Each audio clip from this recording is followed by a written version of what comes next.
মুক্তিযোদ্ধা পরিবারের লোক কেউ জামাত করতে পারে না। তাহলে উনাকে জিজ্ঞেস করে করা লাগবে।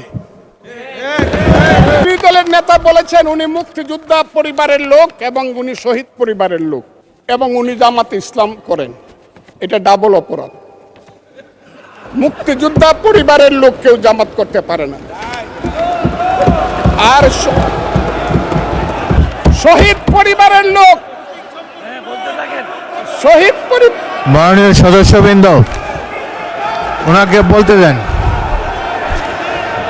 তিনি বলেছেন যে আমি বলে থাকি আমি শহীদ মুক্তিযোদ্ধা পরিবারের সদস্য, তাহলে ইনি এটাকে চ্যালেঞ্জ করছেন।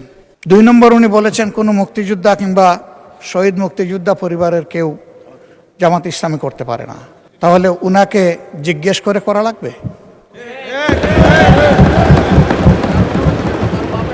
এটি আমার নাগরিক অধিকার।